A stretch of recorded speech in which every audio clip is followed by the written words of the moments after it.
For me?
I think that the reason that people will like or dislike Spawn is because of the attitude of him, and that he hasn't been quite as polished as a lot of mainstream characters that are out there, Superman and Batman and Spider-Man and stuff like that. But because he still has those little kind of cuts on him and those things that can kind of hook you, I think that's the reason for his success. I think it's that mentality of, and it's not intentional, but why people like stuff like Rambo First Blood, that my guy he doesn't push first, but when you do push him, he pushes back with meaning. And so I think Spawn is in that pocket that's, I don't want to say adolescence. Adolescence is being too much of a stereotype, but adolescence in terms of right here. You know, I mean, I'm 35 and I think I'm still a kid.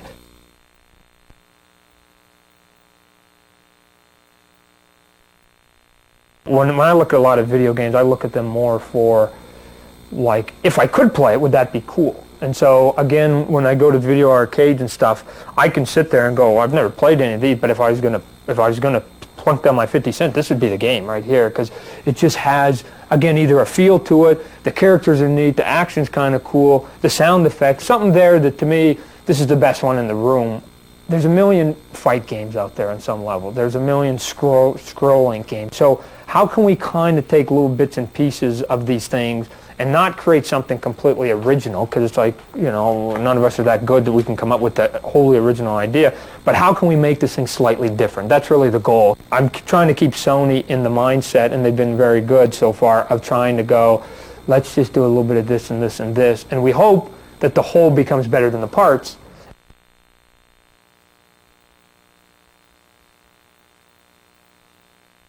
What I do see myself doing, and I think people aren't paying attention, is that, especially people within the comic book world, is that when I'm not drawing the pages, and I'm going, how come you're not penciling the book anymore? And it is because I'm creating toys, I'm creating a show, I'm creating a movie, I'm helping to create video games. So I'm not stopping the creative process. I'm just moving it someplace else. So I still always see myself creating. It just might, some of it is in a public arena, and some of it is in a private arena. I still see myself doing a lot of what I'm doing right now, not losing the passion. It just might not be as in your face.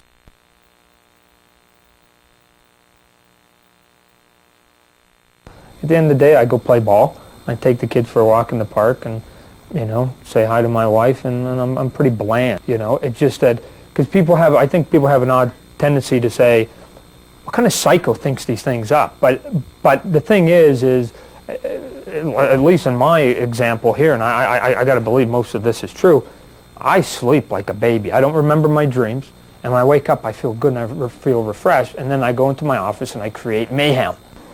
Oh, I'm telling you, bud, it's the only thing I haven't conquered in life is baseball. So I'm telling you, if that phone rings right now and it's Marge Schott and she wants me to patrol center field for the Reds, I'm out of here. I dump all this. So, I mean, do I like Spawn? Oh, of course I do. But would I like to play center field in Cincinnati? You betcha. You know, I mean, that was, when I was a kid, that was the first thing that I mean, sports was everything, you know.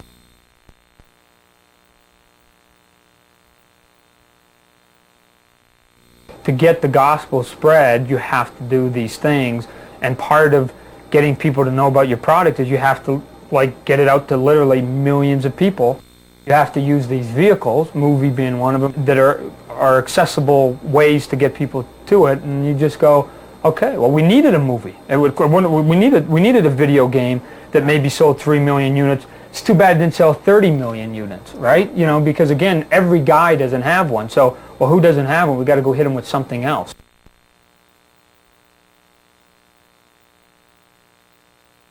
I don't really know.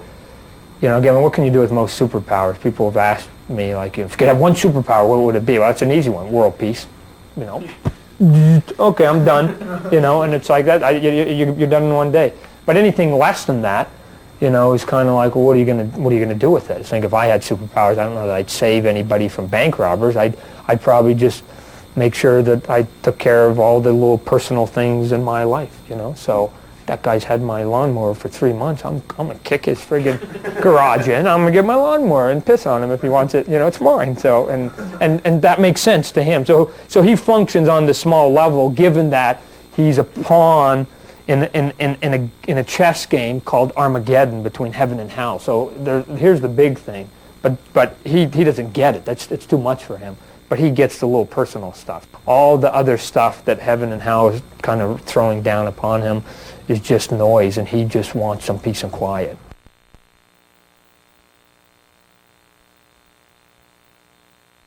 Again, the original goal was to have Spawn become a household name, but the real answer is to have Spawn become a half a household name. And it's the guy upstairs that's got the music blaring that gets it, that's like going, and so that's the half of the house we got to hit. It seems like everything is kind of being shot down to this kind of 5 to 9-year-old mentality. And to me, I don't really want Spawn swimming in that pool. I just think that once kids hit adolescence, all they really give them is really maybe some music and video games. And that seems like to be the only thing we really target at them. And so why can't there be something out there? Why can't there be the equivalent of an MTV character out there, which is what my guy is, that mom and dad doesn't get it. Dad gets it. I'm going to tell you right now. Dad will get it. Dad just won't endorse it when mom's around, right? So mom won't get it.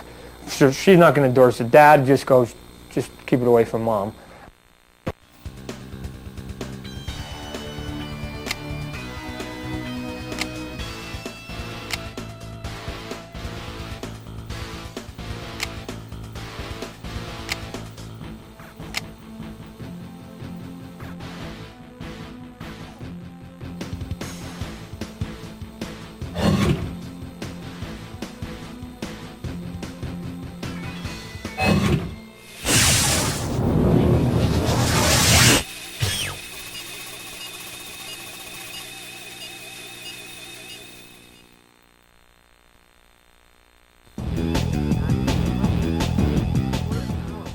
Hi, I'm Jason Rubin from Naughty Dog. We're here today to give you a behind-the-scenes look into the making of Crash Bandicoot 2, Cortex Strikes Back. Crash Bandicoot 2 has a very refined gameplay. We took the response we got from players of Crash 1 and the knowledge we gained in creating the first product and sharpened the focus of gameplay in the sequel. Well. If it isn't Crash Bandicoot, welcome. Instead of a linear map, Crash 2's levels are accessed through a workroom, allowing players to choose which levels he or she would like to attempt next. The levels are larger, with more branches, and they allow greater freedom of movement and camera control. There are far more secret areas, with over 1/3 of the game off the main path.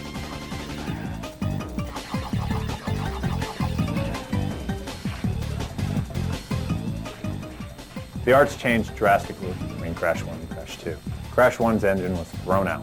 Crash 2's engine is totally new. It allows us to have more polygons in the background, more frames of animation in Crash, more detailed environments, and the ability to do neat environmental effect things that bring the viewer in, bring the player in, and make them feel like they're in a real environment. It has procedural rain, which is actual 3D raindrops that come through the environment. When the camera looks down, the rain actually moves as if it's in 3D, and you're looking at a down angle with the rain. On a snow level, when you're running into the snow comes at you and makes you feel like you're in the level. We have a specular renderer on our gems, which allow the gems to look like gems as opposed to look like really flat shaded things rotating. We have reflection effects in the ice that make Crash Bandicoot and everything else in the environment reflect in the ice, making it really feel like ice. We've been able to add a whole slew of new things to each and every level based on the fact that instead of saying, okay, let's go make Crash 1.5, use the same engine, make some new levels, we did Crash 2.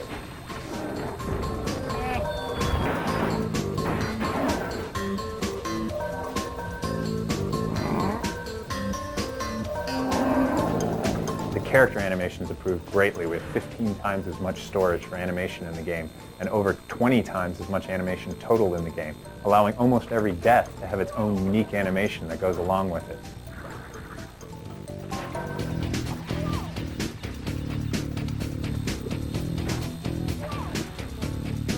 Not only can you walk, jump, run, but you can also ride on the back of a bear cub. You can run away from a boulder. You can ride on a jet ski. You can ride on a jetpack that's actually free floating in zero gravity. You can do a lot of things you never did before, and you can do a lot of things that you've never seen before in any other game.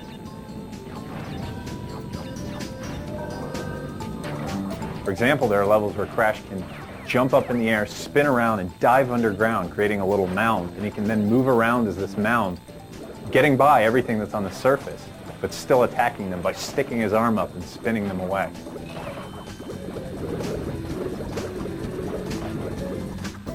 One of the cool new things in Crash Bandicoot 2 are the lip-synced, like, holographic characters in the warp room. Game over.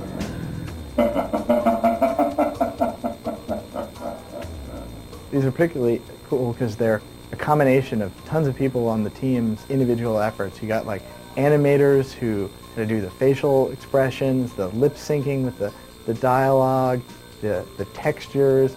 You had programmers doing like the holographic effect, the lens flare, audio, video spooling, and lip syncing. And it all comes together and brings an artificial character to life in a way that I don't think we've seen before in video games. Another thing I'm really proud of is the way in which we utilize the resource of the CD to bring to the player levels that are probably about 10 times as large as the memory of the PlayStation. We do this by kind of laying the whole level out on disk and bringing it in piece by piece in a transparent manner. This is a really complicated, tricky technology, somewhere between spooling and virtual memory, and it enables us to use the CD to bring more detail, more game objects, just more stuff into the game.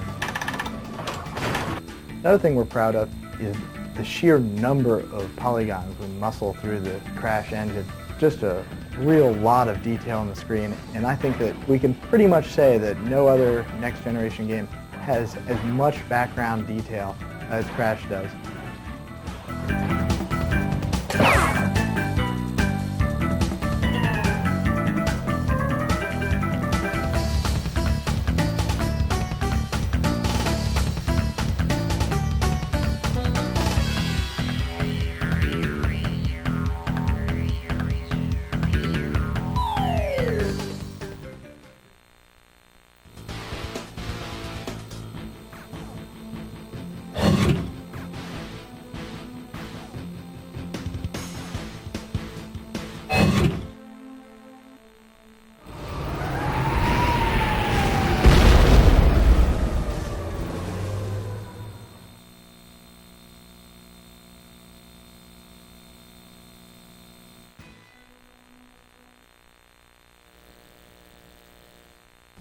As a video game expert, I like Desert Falcon on my Atari 7800 because it's got great graphics, animation, and sound. As a consumer, I like it because it costs under 20 bucks. As a video game expert, I like it.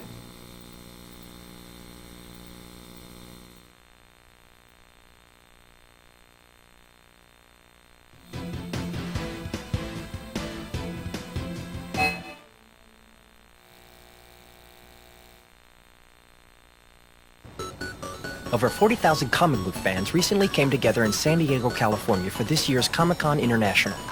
Since it's the largest comic convention in the United States, every comic book publisher was represented.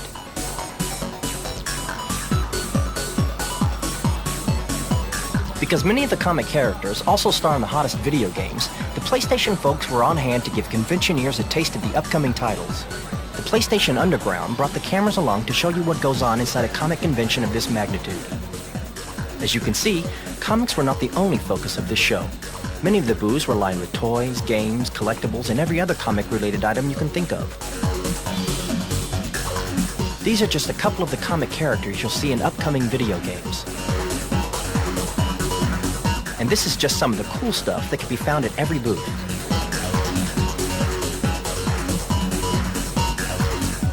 Looks like just about everyone's a subscriber. Ever wonder what some of those props from the movies look like up close? Check these out.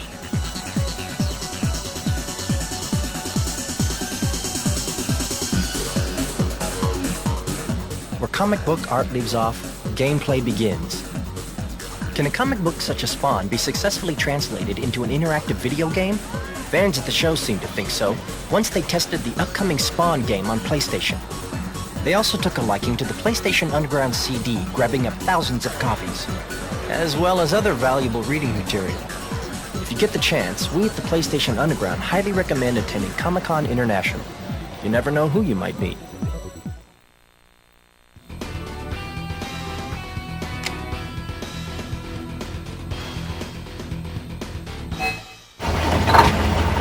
It has 22 wheels, weighs almost 40 tons, and cost over $1 million to build and operate for a year. Inside, 55 people at a time can preview unreleased PlayStation games in air-conditioned comfort. It's the PlayStation Truck. Soon, it could be coming to a town near you. Right now, it's logging 5,000 miles a month, appearing at sporting events, concerts, fairs, and festivals in a year-long tour.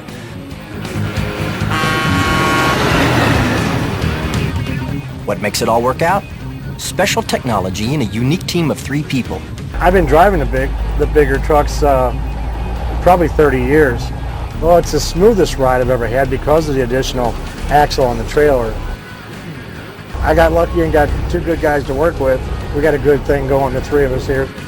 I'm 25 years old. I like what I do, and I wouldn't trade it for any other job right now. I'm 26 years old, going on 14. I'm a tour manager, and we basically run the truck. Setup at the start was taking about, I'd say, 6 to 7 hours with approximately about 5 people. Now that we've been on the tour for about 4 months, and we've probably got it down to about 2.5 hours on setup and breakdown.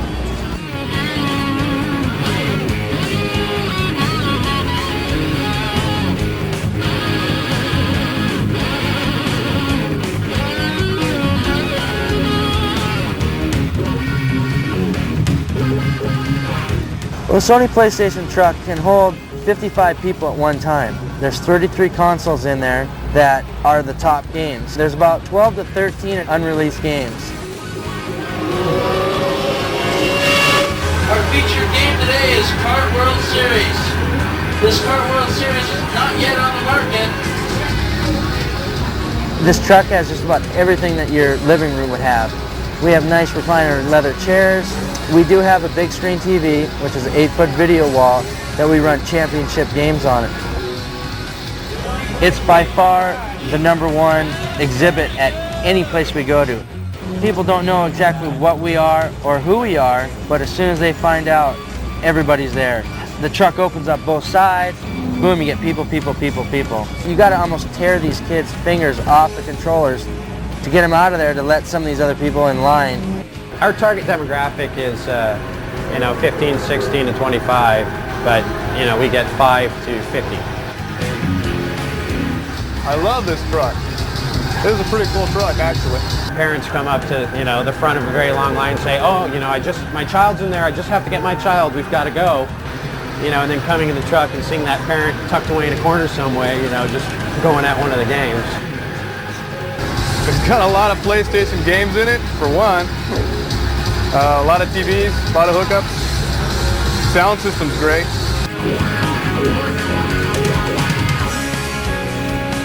The PlayStation Truck.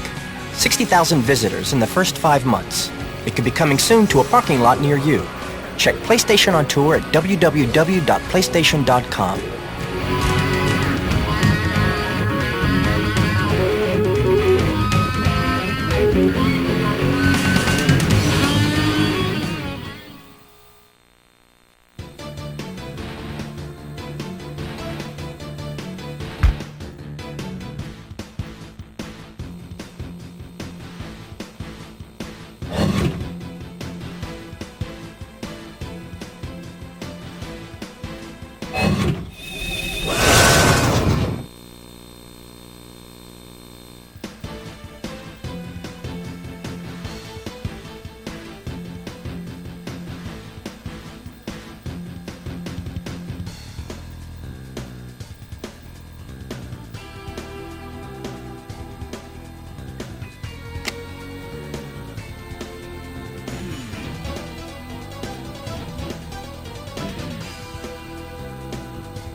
Actually, I was out of a job and I called a temporary agency.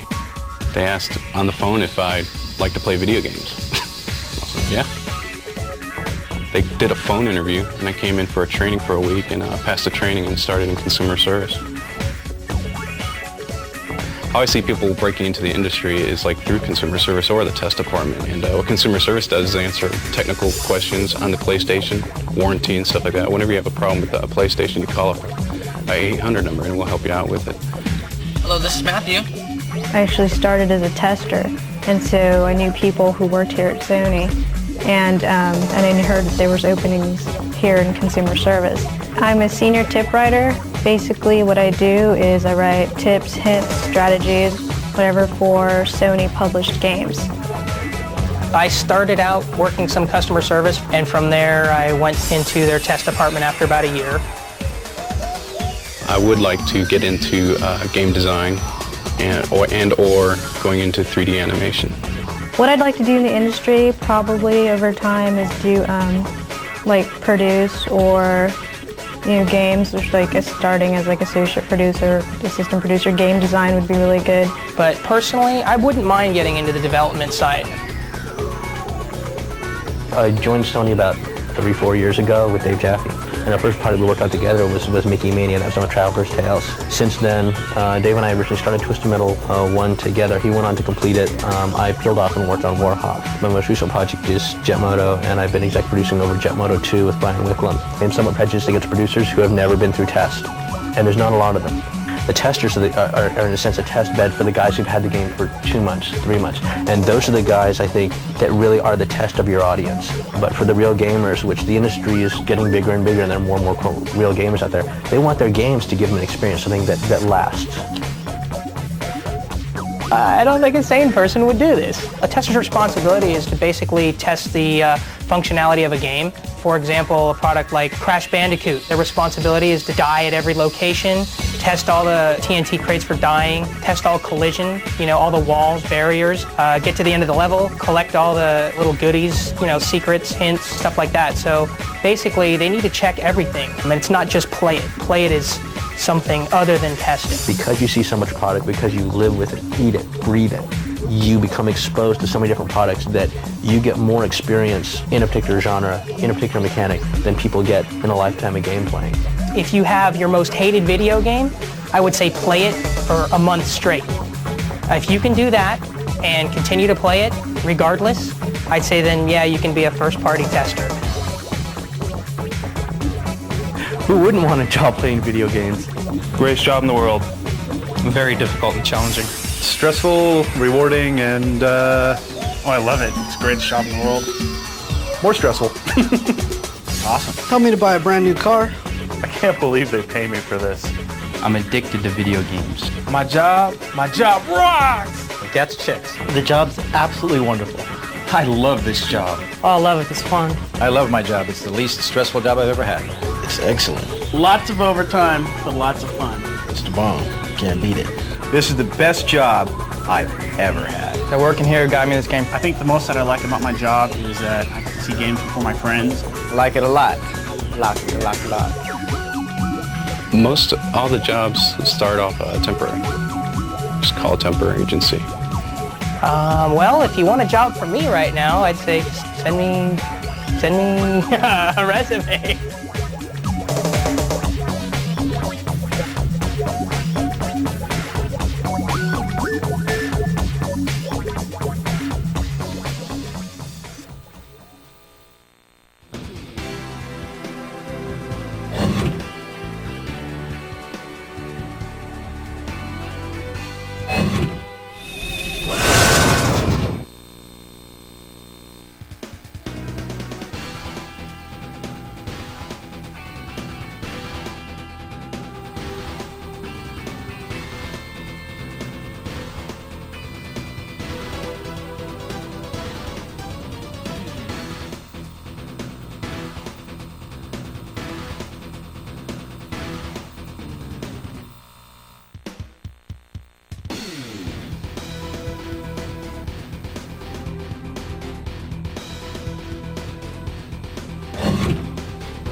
Underground, cool.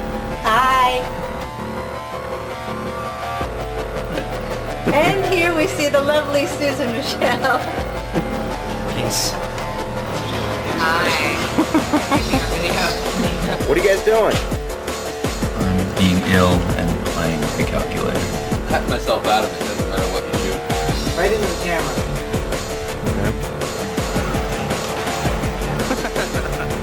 Who wouldn't want a job playing video games? Yeah, just a picture. Yeah, I was gonna say a little more technical on that. What is the expected response? Not. That's what I do. I sit there and go, help this game, help this game. Help Jetmoto, help Jetmoto. No, are you taking a rest? Yes, best part. I got my thing on this. Well, just put my list over there. What do you think? Well, I think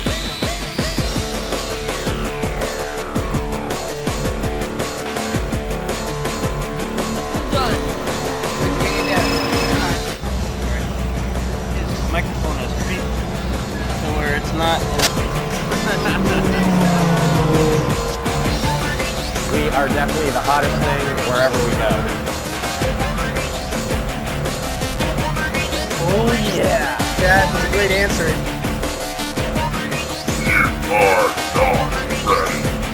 what are you looking for? I'm looking for some sounds. Hi. Pay no attention to me. Okay, how are you? Oh my God. All right. Hello. What's for lunch? Fruit Loops today. Well, you ate them all. Now. How were they? Fruity. Here's the underground crew.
Resident Evil 2.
Let the winner in.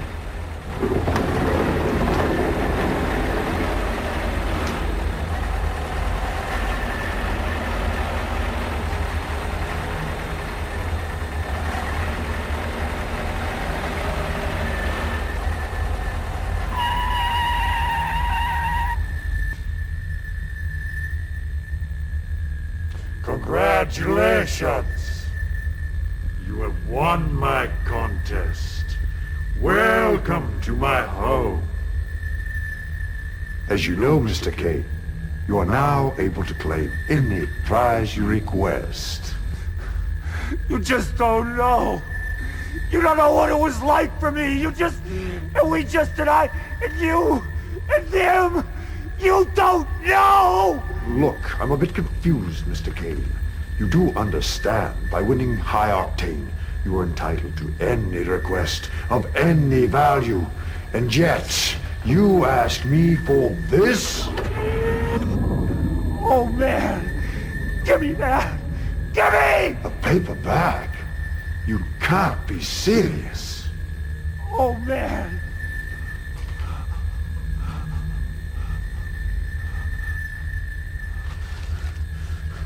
Down!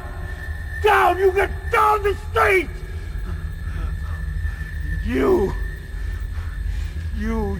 said it would be easy. Do you know what they did? Do you? Now it's my turn. It's my world. It's my word. It's my turn. It's my day. Boo.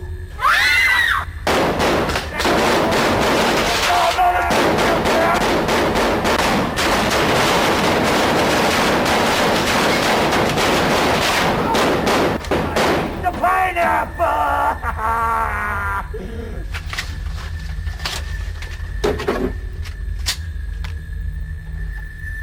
Cuckoo!